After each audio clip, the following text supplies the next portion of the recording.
Hi guys, good morning, at for today's video ituturo ko sa inyo kung paano ninyo ma-download ang inyong mga digital national IDs.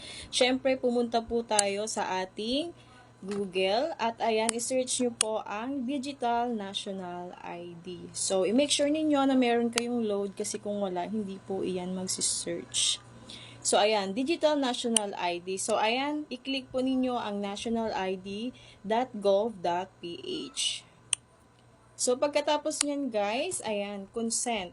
Dapat i-make sure ninyo na tama po ang inyong mga ilalagay dito na information. So, nakalagay dito is your first name, syempre yung iyong pangalan, middle name, at syempre yung iyong last name. So, meron po tayong suffix dito kung ang iyong pangalan ay merong mga senior or junior, like meron kang first, second, third, fourth, or fifth.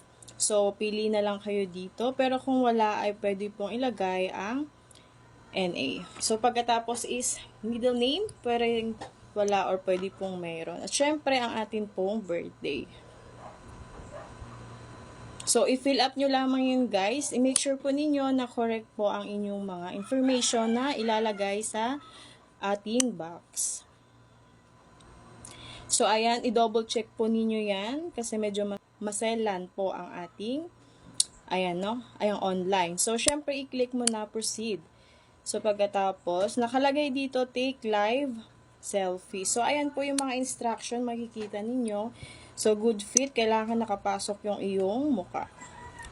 Friendly verification, use enough lighting, dapat medyo maliwanag. Ayan, so bawal po ang makeup. At syempre, yung pagsuot ng glasses. So, ayun guys. So, ayun, makikita ninyo yung mukha kong napakalaki. Move closer lang tayo dyan guys. So, ayan, dinidetect niya yan mo for record or for reference. So, ayan. Hayaan nyo na yan. So, ayun guys, pagka yan po ay nag-failed, ibig sabihin marami po ang kumukuha ng digital national ID sa system or kaya minsan po ay naka-down ang system nila. Kaya pag yan po ay natsambahan ninyo, is swerte kayo. So, please wait lang natin. So, ayan. Failed siya guys kasi naka-down ang system ngayon ng PhilSys. Kaya wala tayong makukuhang verification or hindi natin siya makuha. So, ulit-ulitin nyo lang guys, no? At ayan po, sana ay nakatulong sa inyo ang tutorial na ito at huwag kalimutan na i-follow, like, and share.